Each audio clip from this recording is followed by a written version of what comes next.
नमस्कार, Manoj Tiwari talk show में आपका स्वागत है।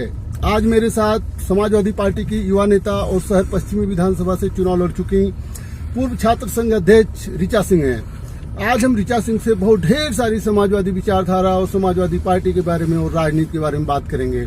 ऋचा जी, आपका हमारे टॉक शो में बहुत बहुत स्वागत है। सबसे पहला मेरा सवाल यही है, क्या आपको नहीं लगता है कि इस बीच समाजवादी आंदोलन कमजोर हुआ है?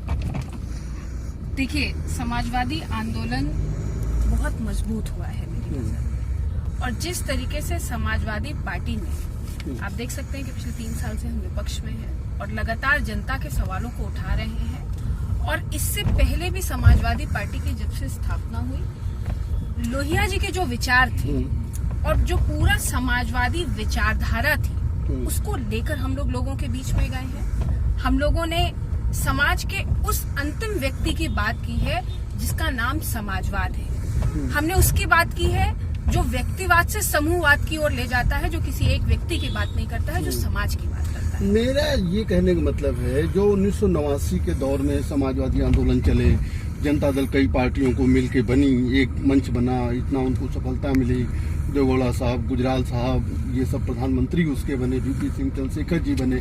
उस तरीके का जो समाजवादी आंदोलन है वो आज के दौर में नहीं दिख रहा है कहीं भी। देखिए, राजनीतिक परिस्थितियां समय समय पर अपनी घटनाएं घटित करती हैं और उस समय की परिस्थितियां, राजनीतिक परिस्थितियां दूसरी थी। आज राजनीतिक परिस्थितियां दूसरी हैं और हर दौर की, हर युग की अपनी परिस्थितियों को देखकर समाजवादी पार्टी या विचारधारा अपना आंदोलन तय करती है और इस दिशा में आगे बढ़ती है।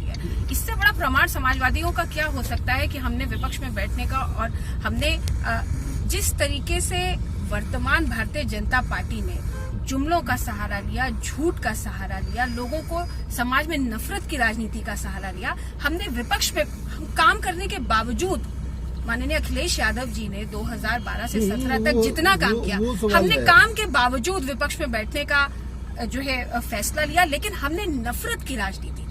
समाजवादी आंदोलन का मतलब ही है समाज को एकजुट करना, समाज की व्यवस्था को मजबूत करना और अंतिम व्यक्ति के लिए लड़ना, और अब उसमें हम लोग लगे हुए हैं। अच्छा ऋचा जी, आप तो पढ़ी लिखी नेता हैं, एक जानकारी आप और अपने क्या सोचती हैं कि क्या वजह है कि समाजवादी लोग कभी एक मंच पर एकजुट नहीं रहते हैं, वो बिखर ही जाते हैं? देखिए, इस पे चूंकि जैसा आपने कहा भी कि मैं युवा हूँ और बहुत सारे लोगों पे टिप्पणी करने का मेरा अधिकार नहीं है, लेकिन मैं ये नहीं मानती हूँ कि समाजवादी लोग एकजुट नहीं है। समाजवादी लोग समय समय पर एकजुट हुए हैं और आगे जब भी समय आएगा तो समाजवाद की जो विचारधारा है वो एक साथ खड़ी होगी। लेकिन इस समय देश में समाजवादी विचारधारा का प्रतिनिधित्व समाजवादी पार्टी करती है और पूरी समाजवादी पार्टी एकजुटता से खड़ी हुई है। चलिए मैं इस पर आपसे थोड़ा वाइड लेवल तो समाजवादी विचारधारा का प्रतिनिधित्व केवल समाजवादी पार्टी करती है, बीजू जनता दल भी करता है, कि जो है लोकतांत्रिक जनशक्ति भी करती है, मतलब इस तरीके का मेरा कहने का मतलब है कि बीजू जनता दल भी तो करता होगा समाजवादी का ही, या नीतीश की पार्टी भी शायद यही करती है, आरजेडी भी जो समाजवादी विचारधारा का ही प्रतिनिधित्व करती है। राष्ट्र लेवल पर समाजवादी विचारधारा का प्रतिनिधित्व करने वाली कोई पार्टी है नहीं। देखिए, राष्ट्र लेवल पे ये बात सही है कि अलग अलग स्टेट्स में, अलग अलग राज्यों में समाजवादी विचारधाराएं काम कर रही हैं और जब जब जरूरत पड़ी है ये समाजवादी विचारधाराओं ने एक मंच पर आने का काम किया है और जरूरत पड़ेगी तो आगे फिर ये समाजवादी विचारधाराएं एक मंच पर आएंगी। लेकिन मैं फिर से कह रही हूँ कि राजनीतिक परिघटनाएं हर स्थिति को तय करती है और आने वाली स्थितियों में फिर से तय होगा कि लेकिन जो भी समाजवादी लोग हैं, जो समाजवादी विचारधारा को, जो लोहिया को मानते हैं, वो कहीं ना कहीं आज भी, देखिए, आप अपने क्षेत्र में रहकर काम करें, हम अपने क्षेत्र में काम रहकर करें, लेकिन अगर हम एक विचारधारा को आगे बढ़ा रहे हैं तो इसका मतलब है कि हम उस विचारधारा का ही काम कर रहे हैं। और मैं बार बार कहना चाहती हूँ कि विचारधारा, समाजवादी विचारधारा सिर्फ सत्ता के पीछे नहीं भागती है। हम भारतीय जनता पार्टी नहीं है जो कि अपने शोकेस में तो पंडित दीनदयाल उपाध्याय जी को रखते हैं, लेकिन अपने वो बेचते हैं अडानी और अंबानी की पूरी विचारधारा को फॉलो करते हैं। हम लोहिया को मानते हैं और हम लोहिया के विचारों को जीते हैं। हम भारतीय जनता पार्टी की तरह नहीं है कि दीनदयाल उपाध्याय का नाम तो ले, लेकिन हम सरकार अडानी और अंबानी के इशारों पे चलाएं। अच्छा नेताजी, आपको ये नहीं लगता कि इधर कुछ सालों में, कह लीजिए लगभग 8-10 सालों में तुष्टीकरण राजनीति के स्थान पे जनता ने ध्रुवीकरण की राजनीति को अपनाया। देखिए, पिछले 8-10 सालों में विशेषकर भारतीय जनता पार्टी ने नफरत की राजनीति के आधार पर राजनीति की है, समाज को बांटने के आधार पर राजनीति की है, इसीलिए हर वर्ग को एक दूसरे से लड़ाने का काम किया है। लेकिन अब जनता समझ रही है और जनता, आप ये ध्रुवीकरण करना चाहते हैं और उसमें कामयाब भी हुए हैं, लेकिन अब जनता को समझ में आ रहा है कि नफरत की राजनीति सिर्फ समाज का नुकसान करती है। हम लोग गांधी को मानने वाले लोग हैं, हम लोग लोहिया को मानने वाले लोग हैं, और जो दीनदयाल उपाध्याय की बात करते हैं वो उनकी भी बात अगर कर लें तो उनको पता चलेगा कि ये लोग समाज को एकजुट करने की बात करते थे। एक ऐसा समाज, एक ऐसा देश, एक ऐसी। तुष्टीकरण पर आप नहीं बोल रही हैं, तुष्टीकरण की राजनीति पहले हुई थी या नहीं? देखिए, तुष्टीकरण की राजनीति भारतीय जनता पार्टी करती थी, ध्रुवीकरण की राजनीति भी भारतीय जनता पार्टी कर रही है, और समाजवादी पार्टी समाज के लोगों की राजनीति करती है, जनता के सुख दुख की राजनीति करती है, और वो उनके लिए लड़ रही है। इसी पर मेरा एक अगला सवाल है, क्या वजह आप मानती हैं कि काम करने के बावजूद एक नेता फेल है और काम ना करने के बावजूद एक नेता पास है? अभी जिस चीज की बात आप कर रहे थे, जिस ध्रुवीकरण को उन्होंने किया, और मैं बार बार कह रही हूँ कि भारतीय जनता पार्टी ने हम अपने काम को बेच नहीं पाए, वो अपने जुमले बेच गए। इसलिए जो काम करने वाले थे वो सत्ता से बाहर बैठे हुए, माननीय अखिलेश यादव जी विपक्ष में बैठे हैं, क्योंकि उन्होंने अपने काम को बेचा नहीं। आप देख सकते हैं कि आज हम लोग इस समय प्रयागराज में हैं, उत्तर प्रदेश में हैं, किस तरीके से समाज का नौजवान, किसान, मजदूर, महिलाएं परेशान है, उसका अंदाजा पूरे समाज में उस वक्त पे और ज्यादा लग गया जब हम कोविड-19 के एक बुरे दौर से गुजरे। आज देश के युवाओं के पास रोजगार के संकट से हम लंबे समय से जूझ रहे थे। ये सवाल है मेरा आगे, अभी तो हम सैद्धांतिक सवाल पर थे, आप ये बताइए, राजनीतिक सवाल मेरा अगला है। आपको नहीं लगता कि आप प्रदेश स्तर के भी नेता हैं, आपको नहीं लगता कि जो है सपा बसपा का गठबंधन जल्दबाजी में हुआ, और हुआ भी तो उसकी असामयिक राजनीतिक मौत हो गई? देखिए, ये फैसला हमारे पार्टी के राष्ट्रीय अध्यक्ष ने लिया था, और उसका पूरा सम्मान समाजवादी पार्टी ने किया। हम लोगों ने पूरी मजबूती से चुनाव लड़ा, उसके परिणाम जो भी आए हो, लेकिन मैं नहीं मानती हूँ कि वो सिर्फ इसको एक फेल्योर के तौर पे नहीं देखा जा सकता है। मैं बार बार कहती हूँ कि राजनीतिक परिघटनाएं बहुत महत्वपूर्ण होती हैं। समय समय पर राजनीतिक परिघटनाएं अलग अलग तरीके से जो है परिणाम देने का काम करती हैं। नेताजी, आप एक चीज और बताइए, आपको नहीं लगता कि 2022 में भारतीय जनता पार्टी को हराने के लिए, भारतीय जनता पार्टी को टक्कर देने के लिए प्रदेश में एक बृहद फेडरेशन की जरूरत है? देखिए, 2022 में समाजवादी पार्टी अपने आप में एक बहुत बड़ी ताकत है प्रदेश की, और पूरे प्रदेश की नजरें समाजवादी पार्टी के ऊपर है, और समाजवादी पार्टी पूरी ताकत से भारतीय जनता पार्टी से लड़ेगी, और समाजवादी पार्टी ही भारतीय जनता पार्टी को धूल चटाने का काम करेगी। मतलब किसी फेडरेशन की जरूरत नहीं है। बिल्कुल, हम लोग अखिलेश यादव जी के नेतृत्व में भरोसा करते हैं, और मैं फिर कह रही हूँ कि क्या राजनीतिक परिस्थितियां आएंगी वो उस समय देखकर, उस समय हमारे राष्ट्रीय अध्यक्ष फैसला लेंगे। सपा बसपा गठबंधन नहीं होना चाहिए था। देखिए, मैं गठबंधन ये पार्टी के बड़े नेता, पार्टी का शीर्ष नेतृत्व तय करता है। आफ्टर फेलियर तो कुछ एग्जामिनेशन किया होगा? बिल्कुल, एग्जामिनेशन किया गया है, तमाम चीजें हुई हैं, लेकिन देखिए, सपा और बसपा जिस समाज की राजनीति करती थी, उस समाज के लोग एक होकर अब समाजवादी विचारधारा में विश्वास करने लगे। बहन जी ने अपना कहीं ना कहीं विश्वास जनता के बीच में खोया है। अब उस नेतृत्व के साथ अब उनका समाज भी जाने के लिए तैयार नहीं है। खुशी की बात यह है कि वो समाज भी, जो बहुजन समाज था, वो अब समाजवाद के साथ जुड़ रहा है, क्योंकि अगर आप सामाजिक न्याय की बात कर लें, जो डॉक्टर अंबेडकर कहा करते थे, तो सामाजिक न्याय समाजवाद से ही संभव है। वो समाजवाद के रास्ते ही सामाजिक न्याय आ सकता है। चलिए, हम इस पर बात करते हैं कि आम पब्लिक की बात आप कर रही हैं कि जो है समाजवादी का सिद्धांत है कि आम जनता तक जो है कोई भी लाभ पहुंचे। आज गिरती हुई अर्थव्यवस्था के लिए आप किसको जिम्मेदार मानती हैं? और समाजवादी के पास, समाजवादी विचारधारा, समाजवादी पार्टी के पास, पार्टी की बात करता हूँ, क्या उपाय है उसको सुधारने का? देखिए, इस समय जो अर्थव्यवस्था का हाल है, वो मुझे लगता है कि पिछले 2 दशक में सबसे बुरी तरीके से इस समय हमारी अर्थव्यवस्था जूझ रही है। मुश्किलों से, ये भारतीय जनता पार्टी की नीतियों का परिणाम है, क्योंकि भारतीय जनता पार्टी ने जनता के हित में फैसले लिए, उसने रोजगार का सृजन नहीं किया। उत्तर प्रदेश के लखनऊ में आप देख सकते हैं कि रोज दिखाया जाता है कि बड़ी बड़ी विदेशी कंपनियां आ रही हैं और जो है ट्रेड शोज लग रहे हैं, लेकिन आप ये देखिए कि कितनी कंपनियां समाजवादी पार्टी 2012 से 17 तक जब अखिलेश यादव जी के नेतृत्व में काम कर रही थी, HCL से लेकर तमाम बड़ी बड़ी कंपनियों ने आकर उत्तर प्रदेश में लखनऊ में अपने उद्योगों को स्थापित किया, जिससे तमाम लोगों को रोजगार मिला। लेकिन अब वही कंपनियां अपना बोरिया बिस्तर बांध के उत्तर प्रदेश से वापस जा रही हैं। क्या वजह हो सकती है? सरकार उनको जो है वो सरकार की नीतियां, वो सरकार की इस सरकार में वो काम नहीं कर पा रही हैं। आप देख सकते हैं कि सरकार में खुला भ्रष्टाचार और लूट मची हुई है।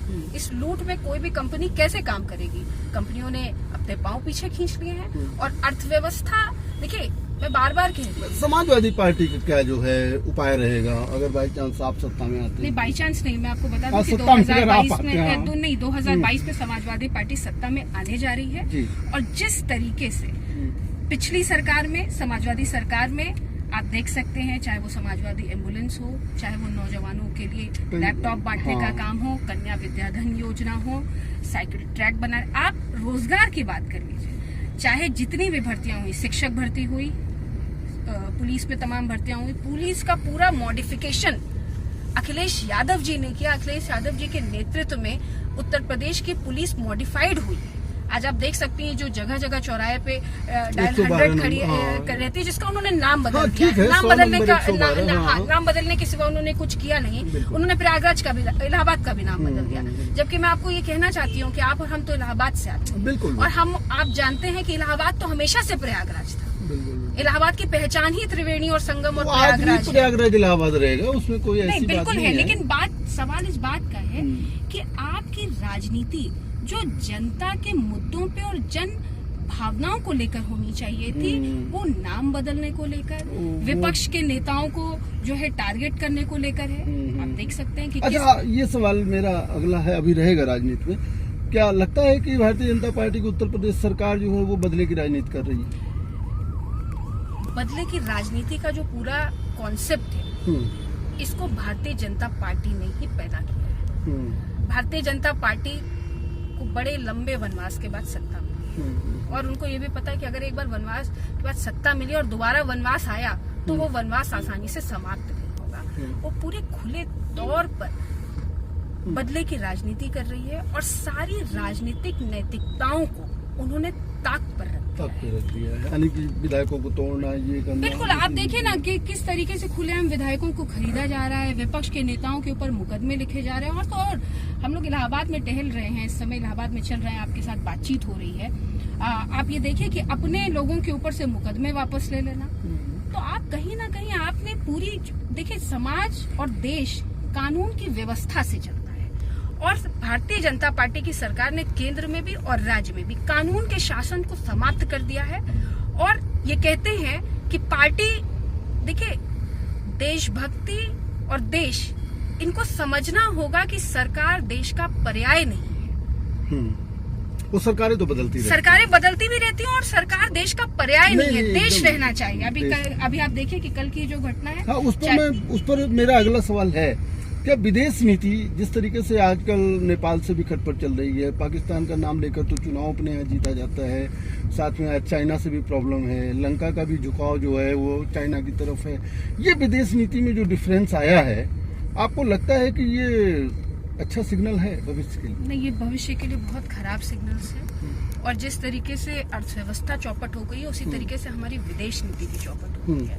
प्रधानमंत्री जी ने विदेश घूमने का काम तो बहुत किया, विदेशों के साथ विदेश के लोगों को बुलाने का भी काम बहुत किया, लेकिन क्या कारण है, ये उसका जवाब भारतीय जनता पार्टी को देना चाहिए। मुझसे बेहतर वो देंगे कि कल तक जिनको आप बुला के देश में झूला झूला रहे थे, कल उन्होंने आपके 20 जवानों को मार दिया। 20 जवानों से अधिक जवान, बहुत सारे जवान लापता है। और पिछले, ये तथ्य कहते हैं कि पिछले 40 सालों में इतना बड़ा घटना 62 के बाद पहली बार इस तरह की झड़प हुई, इस तरीके की झड़प हुई। तो भारतीय जनता पार्टी को इस पे मंथन करना चाहिए सोचना चाहिए। आप नेपाल की बात करें, नेपाल ने अभी अपने जो है संसद में आपके 2-3 क्षेत्रों वो को नक्शे को दिखा दिया है।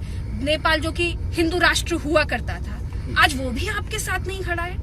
तो ये तो ध्रुवीकरण की राजनीति करने वालों के मुंह के ऊपर तमाचा मारा है नेपाल ने कि आप उनके साथ भी अपने संबंधों को बरकरार नहीं रख पाए। और विदेश नीति ये कहती है कि आपके अपने पड़ोसी देशों से संबंध अच्छे होने चाहिए। अगर आप देश का विकास करना चाहते हैं, देश को सुरक्षित करना चाहते हैं, अर्थव्यवस्था का विकास करना चाहते हैं, तो बिल्कुल। लेकिन आज आपके सारे पड़ोसी देशों से संबंध खराब हो चुके हैं। और जिस अमेरिका का आप गुणगान करते थे, वो अमेरिका भी आपको समय पड़ने पर बार बार आंख दिखाता है। तो मोदी जी को इस बात को सोचना चाहिए कि देखिए, जब जब देश की बात आएगी तो पार्टी हित से ऊपर उठकर पूरा देश एक साथ खड़ा होता है। लेकिन जब जब देश की बात आती है तो भारतीय जनता पार्टी केवल एक ऐसी पार्टी है जो कि देश हित के ऊपर पार्टी हित को रखती है। बिल्कुल। नेताजी, अब हम क्षेत्रीय राजनीति थोड़ी सी बात कर लेते हैं। क्षेत्रीय राजनीति पर बात करने के पहले मैं थोड़ा सा आपको एक बार फिर लोकसभा चुनाव में ले जाना चाहूंगा। लोकसभा चुनाव में आपको नहीं लगता कि अति उत्साह में प्रत्याशियों का चयन गलत हो गया, साथ में 85 और 15 का नारा देकर के चूक हो गई नेताओं से? देखिए, प्रत्याशियों का चयन नहीं गलत था। ये पार्टी की अपनी नीतियां होती हैं, पार्टी अपने प्रत्याशियों को चुनती है। ये जरूर है कि भारतीय जनता पार्टी ने जिस तरीके से अपने जुमलों को बेचा, जिस तरीके से जनता को तमाम तरीके के स्वप्न की दुनिया दिखाई, उससे परिणाम वो नहीं आए जो हम लोगों ने सोचे थे। लेकिन ठीक है, हम लोग आगे मेहनत करेंगे और फिर से नई रणनीति के साथ चुनावों में उतरेंगे। कहा जाता है कि ऋचा सिंह जहां जाती हैं वहां लोगों को दिलों में घर बना लेती हैं, छा जाती हैं। शहर पश्चिमी विषय में कितना सही है? शहर पश्चिमी के विषय में 100% सही है। मैं इस बात के लिए ईश्वर को भी बहुत धन्यवाद देती हूँ और शहर पश्चिमी की जनता को भी बहुत धन्यवाद देती हूँ कि शहर पश्चिमी की जनता ने मुझे बहुत ही ज्यादा आशीर्वाद और प्यार दिया। मैं जितना वोट पाकर शहर पश्चिमी में हारी, लोग उतना वोट पाकर शहर पश्चिमी में जीत जाया करते हैं, विधायक हो जाते हैं। तो जनता का आशीर्वाद भी मिला, प्यार भी मिला। बाकी जीत और हार ये राजनीतिक परिघटना है, होती रहती है। और नहीं, अब शहर पश्चिमी की बात मैं करूं, शहर पश्चिमी से कई बार विधायक रही पूजा पाल, वो आज समाजवादी पार्टी में है और कहा जाता है कि एक बहुत ताकतवर महासचिव के बड़े करीबी भी हैं। अब ऋचा सिंह 2022 का चुनाव शहर पश्चिमी से लड़ेंगी या शहर उत्तरी से? देखिए, बिल्कुल जो है पूर्व विधायिका जी हमारी पार्टी में है और हमारी पार्टी की आप एक्सेप्टेंस का इसी बात से अंदाजा लगा सकते हैं कि हमारी पार्टी के साथ हर समाज जुड़ रहा है और हमारी पार्टी ने लोगों को जोड़ा है। रही मेरे चुनाव लड़ने की बात, तो मैं स्पष्ट तौर पे आपसे ये कहना चाहती हूँ कि पार्टी नेतृत्व जो तय करेगा। हम लोग समाजवादी आंदोलन को मानते हैं, मैं समाजवाद को मानती हूँ, मैं लोहिया जी को मानती हूँ, मैं माननीय नेताजी को मानती हूँ, माननीय अखिलेश यादव जी को मानती हूँ। वो जो भी तय करेंगे वो होगा। लेकिन मैं आपसे इसके साथ ही एक बात कहना चाहती हूँ कि मैं लगातार शहर पश्चिमी में लोगों के सुख और दुख में उनके साथ खड़ी हुई हूँ। आज उनके दिलों में मेरा घर बन चुका है। मुझे नहीं लगता कि शायद इससे बड़ी कोई जीत हो सकती है। और वर्तमान विधायक तो वहाँ के अप्रवासी नागरिक हो चुके हैं। उस पर भी बात करेंगे। आज ऋचा सिंह जो है शहर पश्चिमी जब जाती है, क्या समस्या वहाँ देखती है? देखिए, शहर पश्चिमी कई मायनों में इलाहाबाद जैसे शहर जो कि प्रयागराज हो चुका है, उसका एक महत्वपूर्ण हिस्सा होने के बावजूद विकास में बहुत पिछड़ा हुआ है। एक और मैं आपको ये भी बता दूं कि 12 विधानसभाएं हैं इलाहाबाद में, उसमें जो सबसे ज्यादा जनसंख्या है वो शहर पश्चिमी की है। शहर पश्चिमी की में एक ऐसा क्षेत्र है जहाँ पे गांव और शहर दोनों मिले हुए हैं। तो शहर की अपनी विकास की समस्याएं हैं। आप देख सकते हैं कि अगर फैक्ट्रीज की बात कर ली जाए तो वो वहाँ पे नहीं लगी है। अगर आप गाँव की तरफ चले जाएं तो गाँव में सड़कें नहीं है, हैंडपंप नहीं है, नालियां नहीं है। नेताजी और कैबिनेट मिनिस्टर वहाँ पे जो है जो वर्तमान विधायक हैं, वो सरकार की कैबिनेट में स्थान रखते हैं। लेकिन मैं आपसे यही कहना चाहती हूँ कि देखिए, वर्तमान माननीय विधायक जी ने लाल बहादुर शास्त्री जी के नाम को बेचा है। लेकिन मैं आपसे बताती हूँ कि वो लाल बहादुर शास्त्री के नाम को भी बेच सकते हैं, उनके खानदान से भी हो सकते हैं। लेकिन लाल बहादुर शास्त्री की असली उत्तराधिकारी ऋचा सिंह है। वो इन मायनों में है क्योंकि जिस पृष्ठभूमि से लाल बहादुर शास्त्री जी आते थे, एक सामान्य पृष्ठभूमि, एक संघर्ष के दौर से निकलकर वो आते थे, उसका प्रतिनिधित्व ऋचा ने करी है। देखिए मैडम, आपने अभी बहुत सही बात कही कि कोई फैक्ट्री नहीं है, कोई इस तरीके के विकास नहीं हुए हैं, रोजगार परक विकास नहीं हुए हैं। ये हम लोगों ने पिछली सरकारों में भी देखा था, ऐसी चीजें नहीं हुई थी। देखिए, इसके तो जो अलावा विपक्ष वहाँ पे में पूरा जो है, मैं थोड़ा सा मैं सिद्धार्थनाथ का वो नहीं कर रहा। हम लोग जाते थे, 60 फीट रोड बहुत खराब थी, झलवा में एक सड़क थी बहुत खराब थी। हर प्रेस कॉन्फ्रेंस में हम लोग पूछते थे कि कब बनेगी कब बनेगी। लेकिन आज के दौर में सड़कों का तो वहाँ विकास दिखता है। इसके अलावा क्या मूलभूत आवश्यकता जो होना चाहिए? देखिए, आपको केवल कुछ सड़कों का विकास दिखता है। जो मुख्य सड़कें थी उनको ऊपर से बना दिया गया है, क्योंकि उप मुख्यमंत्री जी भी वहीं से निकलते हैं और जो है सिद्धार्थनाथ जी भी वहीं से निकलते हैं, तो कुछ सड़कों को बना दिया गया है। लेकिन आप बात करिए कि जो गांव की स्थिति है, या अगर आप 60 फीट रोड के बगल की रोड में चले जाएं तो आपको ऐसी स्थितियां देखने को मिलेंगी कि जहां इतने बड़े बड़े गड्ढे हैं, सीवर की समस्या है, सीवर की समस्या है। पूरे करेली क्षेत्र में मैं आपको बता दूं कि हमारे वर्तमान विधायक को इतना ज्यादा तुष्टीकरण और ध्रुवीकरण की नीति में वो पड़े हुए हैं कि करेली में पिछले 4 दिन से जो है बिजली की समस्या है, और ये सिर्फ पिछले 4 दिन से नहीं है, ये लगातार। तो इलाहाबाद जैसे क्षेत्र में जहां 24 घंटा बिजली आती है और आनी चाहिए, वहां पे शहर का एक बड़ा हिस्सा ऐसा है जहां पे 12 घंटे बिजली नहीं आ रही है। शहर पश्चिमी के गांव में अगर आप चले जाएंगे तो मैं आपको एक अंतिम गांव बता दूं, मैनापुर गांव है, आप कभी वहां जाइए तो आपको पता चलेगा कि स्थिति ये है कि अगर वहां पे एक बच्चे को कुत्ता काट ले तो उसको स्वास्थ्य की सुविधा नहीं मिल पाती। रेबीज इंजेक्शन लगाने के लिए, रेबीज इंजेक्शन तो देखिए बहुत दूर की बात है। वहाँ पे एक प्राथमिक चिकित्सालय नहीं है कि किसी को अगर जरूरत है तो उसकी प्राथमिक चिकित्सा हो सके, जबकि वर्तमान विधायक वहाँ के जो है हमारे स्वास्थ्य मंत्री रहे, अब वो पूर्व स्वास्थ्य मंत्री हो चुके हैं, क्योंकि उनका भरोसा बड़ा कद है। नहीं, बड़ा कद से बड़ा, उनका कद जरूर बड़ा है, लेकिन उनकी सोच सरकार में मैं कह रहा हूँ, उनकी सोच बहुत छोटी है, जो ये मानता हो कि बच्चे तो मरते ही हैं अगस्त में। उन्होंने ऐसा तो फिर उनके लिए शहर पश्चिमी विधानसभा के लोगों को भी उन्होंने यही समझ रखा है कि जनता तो मरती है और वो सुखों का भोग कर रहे हैं, और मैं जनता के बीच में रहकर उनके सुख दुख को बांट रही थी। चलिए नेताजी, मेरा एक अगला सवाल है कि ऋचा सिंह ने अपने दिमाग में शहर पश्चिमी के विकास के लिए क्या फिगर बनाया हुआ है, क्या करेंगी अगर वो विधायक होते हैं? देखिए, शहर पश्चिमी की जनता का आशीर्वाद अगर मुझे मिलेगा, और या फिर समाजवादी पार्टी की सरकार जब 2022 में आ जाएगी, तो मेरा पूरा प्रयास होगा कि एक तो वहाँ पे जो पूरा लॉ एंड ऑर्डर का सिस्टम, आप जानते हैं कि किस तरीके की गतिविधियां तमाम तरीके की होती हैं, लोग अपने आप को, आम जनता सुरक्षित महसूस कर पाए, आम जनता ये महसूस कर पाए कि वो एक ऐसे समाज में है जहाँ पे उसकी जानमाल को कोई खतरा नहीं है। इसके लिए उनके मनों के अंदर विश्वास पैदा करने के लिए जो हो सकेगा वो हम लोग करेंगे। और मैंने आपसे जैसा कि कहा कि वहाँ पे उद्योग के जो रास्ते हो सकते हैं उनको खोला जाएगा, फैक्ट्रीज बने, फैक्ट्रीज स्थापित हों, और कैसे हमारा शहर पश्चिमी का शहर ऐसे कनेक्ट हो सके कि वहाँ ज्यादा से ज्यादा रोजगार के अवसर उपलब्ध हो पाए। इसके साथ ही साथ गाँव में जो है चिकित्सा पहुंचे, शिक्षा पहुंचे। देखिए, आप ये भी बात सही है कि शहर पश्चिमी को अगर आप देख लें तो वहाँ पे बड़े बड़े आपको कॉलेजेस दिखाई पड़ जाएंगे, लेकिन क्या उन बड़े कॉलेजेस के अंदर गरीब लोगों का कोई स्थान है? क्या गरीबों के लिए कोई सुविधा है? क्या उनके बच्चों को कम फीस पे पढ़ाई करने को मिल पाती है? तो इस दिशा में हम लोग प्रयास करेंगे। वहीं जो समाजवाद कहता है कि अर्थ किसी के आड़े ना आए, ना अर्थ आपको कोई चीज प्राप्त करने के लिए प्रेरित करता हो, लेकिन अर्थ आपके इस आड़े भी ना आए कि आपको शिक्षा और चिकित्सा ना मिल पाए, तो जनता के बीच में रहकर हम लोग उस काम को करेंगे। अच्छा नेताजी, एक चीज और बताइए कि जैसा कि आप तो कोरोना संकट के दौरान आप एक्टिव भी रहती हैं, आपने एक लाइन लिखा कि कहीं जो है होर्डिंग नहीं लगी हुई है, कैसे कोरोना से बचा जाए, दूसरे दिन होर्डिंग लग गई इलाहाबाद में। इस तरीके से आपके जो प्रयास रहते हैं वो बहुत ही सराहनीय है। अब ये बताइए कि आपके विश्वविद्यालय में चुनाव बहाली क्यों नहीं हो पा रही? नहीं, मैं आपको बता दूं कि विश्वविद्यालय में चुनाव बहाली लगभग हो चुकी है। जो पिछले हमारे कुलपति थे रतनलाल हांगलू जी, उनको उनकी जो है जिस तरीके से वो छात्र संघ पर हमला कर रहे थे, या महिलाएं लड़कियां सुरक्षित नहीं थी, उसको लेकर हम लोग ने पूरा आंदोलन चलाया था।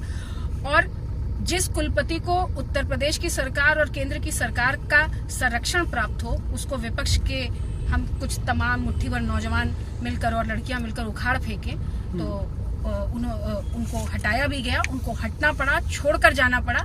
लेकिन मैं आपसे ये कहना चाहती हूँ कि उन्होंने ही छात्र संघ चुनाव पे रोक लगाई थी, लेकिन वर्तमान में छात्र संघ बहाली का पूरी तरीके से निर्णय हो चुका है। कब तक छात्र संघ चुनाव, अब चूंकि बीच में कोविड आ गया, नहीं तो जरूर सत्र शुरू होते ही जो चुनाव की प्रक्रिया होती है वो जरूर पूरी होती, लेकिन विश्वविद्यालय को चुनाव कराना पड़ेगा क्योंकि छात्र संघ मौलिक अधिकार है।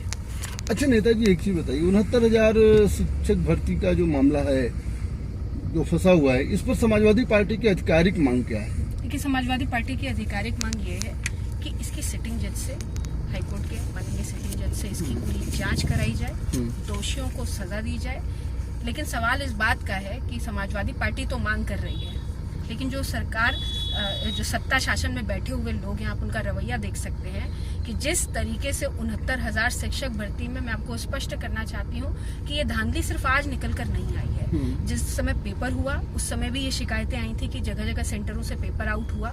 उसके बाद उसमें कैटेगरी की जो पूरा आरक्षण को लेकर है, उस दिक्कत को भी जो है पाया गया कि इस कैटेगरी के लोगों का दूसरी कैटेगरी में चयन हो गया।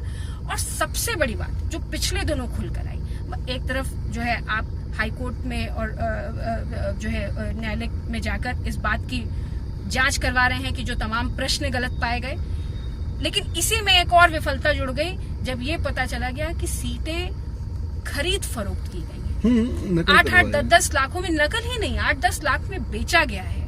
और जब प्रयागराज की पुलिस ने उसकी जांच की तो वो जांच कहाँ पहुंची, मैं आपको बताना चाहती हूँ कि जिस शहर पश्चिमी की आप बात कर रहे हैं, उस विधायक के प्रतिनिधि का नाम मोस्ट वांटेड में आता है, जो कि चंद्रमा यादव जी का। और उसके बाद इससे पहले भी जब टीईटी की परीक्षा हुई थी तो वो उसमें भी पेपर आउट, और पूरा केएल पटेल जी जो प्रतापपुर से जो है टिकट भी मांग रहे थे, और वो तो भारतीय जनता पार्टी में समाजवादी पार्टी से ही वो जिला पंचायत सदस्य थे। देखिए थे, लेकिन आज इसीलिए नहीं थे क्योंकि उनकी सोच ऐसी थी कि वो समाजवादी पार्टी में नहीं रह सकते थे। समाजवादी पार्टी पढ़े लिखे लोगों को, समाज के ऐसे लोगों को आगे बढ़ाती है जो कम से कम समाज में भ्रष्टाचार न करें। और मैं आपसे बार बार कहना चाहती हूँ कि केएल पटेल और चंद्रमा यादव बहुत छोटे नाम है, इसके अंदर उत्तर प्रदेश के बड़े कैबिनेट मिनिस्टर्स का हाथ है। और ये जो पूरी जांच एसटीएफ को सौंपी गई, वो जांच इसीलिए एसटीएफ को सौंपी गई क्योंकि प्रयागराज पुलिस उन बड़े नेताओं के गिरेबान तक पहुंच चुकी थी। उसमें प्रयागराज के भी कुछ कैबिनेट मिनिस्टर्स हैं, इसका खुलासा सरकार को करना चाहिए। लेकिन और ये आपने एसटीएफ को किसको जांच सौंपी सरकार ने? ये वही एसटीएफ है जो एलटी ग्रेड परीक्षा पेपर आउट के 2 साल से जांच कर रही है, अभी तक नहीं पूरी, लेकिन आज तक उसका कोई परिणाम नहीं है। तो नौजवानों में बहुत रोष है, एक भी भर्ती परीक्षा आप पूरी नहीं कर पाए। नलकूप भर्ती परीक्षा जिसमें कक्षा 5 योग्यता होती है, उसमें भी आपका पेपर आउट हो जाता है। सिपाही भर्ती में आपका पेपर आउट हो जाता है। लोक सेवा आयोग में आपका पेपर लीक हो जाता है। हम लोगों ने 2017 में उस आंदोलन को भी किया। तो एक भी भर्ती परीक्षा आप नहीं करा पाए। आपने समाज को बांटने के अलावा, समाज में नफरत फैलाने के अलावा कुछ भी नहीं किया है। नौजवान सड़कों पर है, नौजवान को समझ में नहीं आ रहा। और देखिए, हम लोग तो इलाहाबाद में है जो कि प्रतियोगी परीक्षाओं का गढ़ है, बिल्कुल उत्तर प्रदेश का, लेकिन आज यहाँ का नौजवान, रोज सुनने में आता है कि छोटा बगाड़ा में एक नौजवान ने आत्महत्या कर ली, रोज सुनने में आता है कि अल्लाहपुर में एक नौजवान ने आत्महत्या कर ली। आप हत्याओं का दौर अगर उसकी बात कर लें तो लॉ एंड ऑर्डर की बात मैं भी थोड़ी देर पहले कर रही थी कि पूरी तरीके से लॉ एंड ऑर्डर फेल कर चुका है भारत का। जिस तरीके से लोगों की हत्याएं हो रही हैं, तो सरकार को स्पष्ट करना चाहिए, और सरकार के अंदर जरा भी नैतिकता है तो 69,000 भर्ती परीक्षा पे सरकार को इस्तीफा दे देना चाहिए और जनता के बीच में पुनः जाना चाहिए। चलिए, ये तो अभी साल भर का समय बचा हुआ है चुनाव में, क्या आपको लगता है कि ये परीक्षा रद्द कर देनी चाहिए या जांच से ही जो है इसको? देखिए, अब इस परीक्षा में इतनी ज्यादा अनियमितताएं आ चुकी हैं। परीक्षा रद्द हो और परीक्षा की जांच हो, सिटिंग हाई कोर्ट के सिटिंग जज से जांच हो, क्योंकि अनियमितताओं का आलम यह है कि हर स्तर पे अनियमितता है। और तमाम ऐसे नौजवान, मतलब जो कुछ सिलेक्ट हुए उनका भी आपने भविष्य खतरे में डाल दिया और लोगों के अंदर, नौजवानों के अंदर आपने इस बात की, आप सोचिए कि जब किसी एक नौजवान का एक परीक्षा में नहीं होता, क्योंकि मैं परीक्षाएं देती हूँ, हम लोग बेरोजगारी जो रोजगार के आगे बाह है उसका अर्थ हम बहुत अच्छी तरीके से समझते हैं, लेकिन जब एक नौजवान को रोजगार नहीं मिलता है या किसी परीक्षा को वो पास नहीं कर पाता है तो उसके अंदर कितनी ग्लानि होती है। वो ये सोचता है कि मेरी उस ओर से कमी रह गई। लेकिन जब ये पूरी अनियमितता खुलकर आई तो नौजवान को भी समझ में आया कि उसकी अपनी कमी नहीं है। ये सरकारें जब सीटों को बेचेंगी, खरीदेंगी, आप 8-8, 10-10 लाख में सीटों को बेच रहे हैं, तो कहाँ से इस नौजवान का मनोबल टूट चुका है पूरी तरीके से। ऋचा जी, अब एक थोड़ा सा माहौल को हल्का करते हुए एक सवाल पूछते हैं। आपको कोई ऐसी घटना बताइए, राजनीतिक घटना बताइए, जिसको आप कभी याद नहीं करना चाहेंगे जिंदगी में। जब मैं छात्र संघ के अध्यक्ष हुआ करती थी और माननीय वर्तमान मुख्यमंत्री योगी आदित्यनाथ जी जब हमारे कैंपस में आ रहे थे और हम लोगों ने विरोध किया था कि एक सांप्रदायिक व्यक्ति जो कि सोच रखते हैं इस तरीके की, उनको कम से कम विश्वविद्यालय परिसर में, क्योंकि विश्वविद्यालय परिसर में हर वर्ग का प्रतिनिधित्व करने वाले छात्र होते हैं, हर उनकी भावनाएं आपको होनी चाहिए। तो उस पीसफुल प्रोटेस्ट में, उस गांधीवादी आंदोलन में जिस तरीके से भारतीय जनता पार्टी के संरक्षण में, क्योंकि उस समय के फूलपुर के सांसद भी जो कि अब उप मुख्यमंत्री हैं, उनके संरक्षण में और तमाम अन्य भारतीय जनता पार्टी के नेताओं के संरक्षण में जिस तरीके से मुझ पे और तमाम आंदोलन कर रही लड़कियों पर देर रात हमला हुआ था, मैं उस घटना को याद नहीं करना चाहती हूँ, लेकिन मैं आपको बताना चाहती हूँ कि वो घटना मुझे बार बार याद आती है। और मुझे हमेशा ये लगता है कि अगर एक छात्र संघ की अध्यक्ष अपने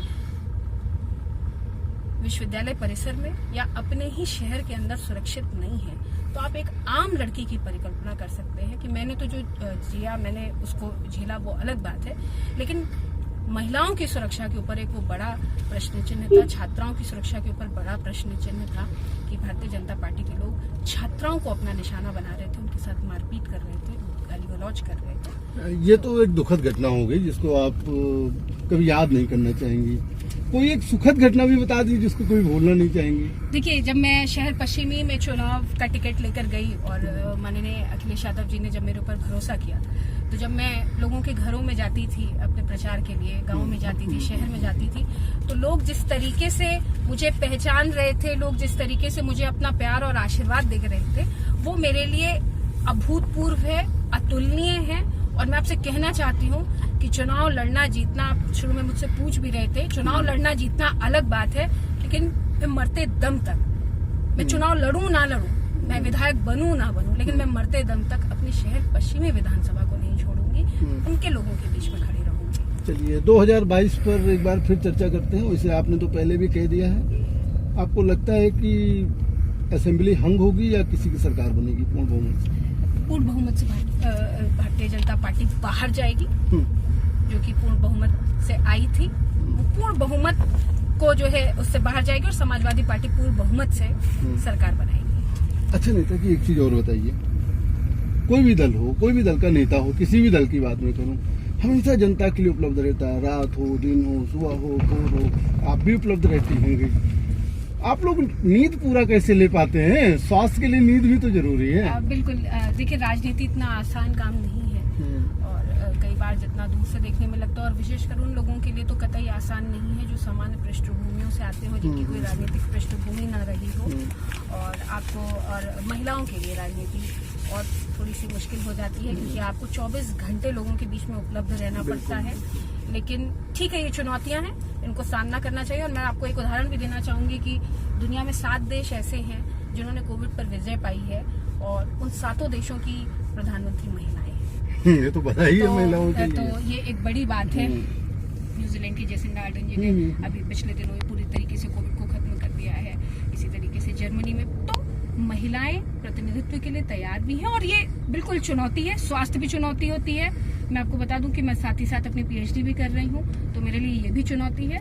लेकिन ये चुनौतियां ही हमें मजबूत करती हैं कि हम लोगों के बीच में हर वक्त खड़े रहें। और अभी तो कोविड से हम लोग जूझ रहे थे। मैं आपको बताऊं कि मैं फिर कहना चाहती हूं कि वर्तमान विधायक तो अप्रवासियों की तरीके से शहर पश्चिमी विधानसभा में आते हैं, और शायद उनकी भाषा में उनसे बात भी नहीं कर पाते हैं, क्योंकि लेकिन हम लोग लगातार जनता के सुख दुख में खड़े हुए हैं और खड़े रहेंगे। ऋचा जी, क्लोजिंग के पहले मेरे 2 सवाल हैं।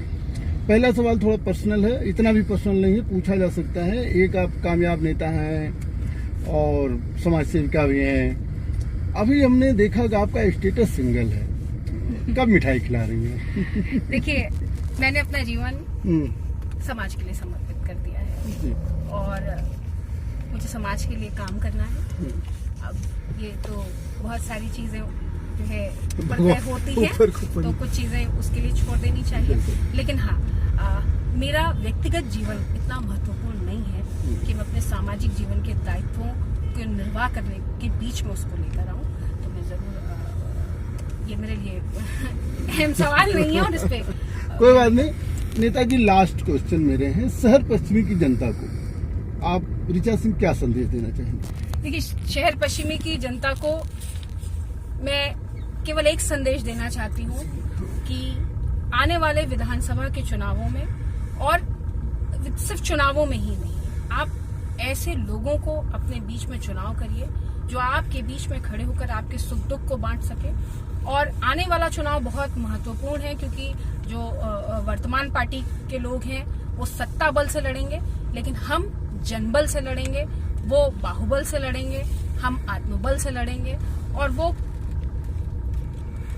तमाम तरीके के मिथ्या, नफरत, झूठ को फैलाकर लड़ेंगे। लेकिन आपको अपने बीच के लोगों का चुनाव करना होगा। और बाकी संदेश के रूप में मैं एक चीज और कहना चाहती हूँ कि शहर पश्चिमी की जनता ही सर्वोपरि होती है। मैं जनता को संदेश देना नहीं चाहती, मैं जनता से संदेश लेना चाहती हूँ। उसका इशारा मेरे लिए आदेश होगा कि उसको जिस तरीके की जरूरत होगी उस तरीके से उनके बीच में खड़ी रहेंगे। चलिए ऋचा जी, आप हमारे टॉक शो में भाग लिए, आपको बहुत बहुत धन्यवाद। अभी आपने देखा हमारे साथ समाजवादी पार्टी की युवा नेता ऋचा सिंह जी थी। ऋचा सिंह जी का कहना है कि समाजवादी लोग ही कट्टरवादी लोगों से मुकाबला करते हैं और समाजवादी विचारधारा के लोग ही जो है मानते हैं कि जनता के अंतिम पंक्ति तक या अंतिम लाइन तक जो सारी सुविधाएं पहुंचनी चाहिए। आपका कहना है कि समाजवादी पार्टी जितना विकास की उसको उसने प्रचारित नहीं कर पाई, इसी वजह से उसको थोड़ा सा जो है दिक्कत का सामना करना पड़ा। लेकिन 2022 में समाजवादी पार्टी की ही सरकार बनेगी। और शहर पश्चिमी पर बात करते हुए उन्होंने कहा कि वो सबके दिलों में राज करती हैं और आगामी विधानसभा चुनाव शहर पश्चिमी से ही लड़ेंगी अगर पार्टी ने कहा तो। आगे भी हम आपको नेताओं से मिलवाते रहेंगे। देखते रहिए मनोज तिवारी टॉक।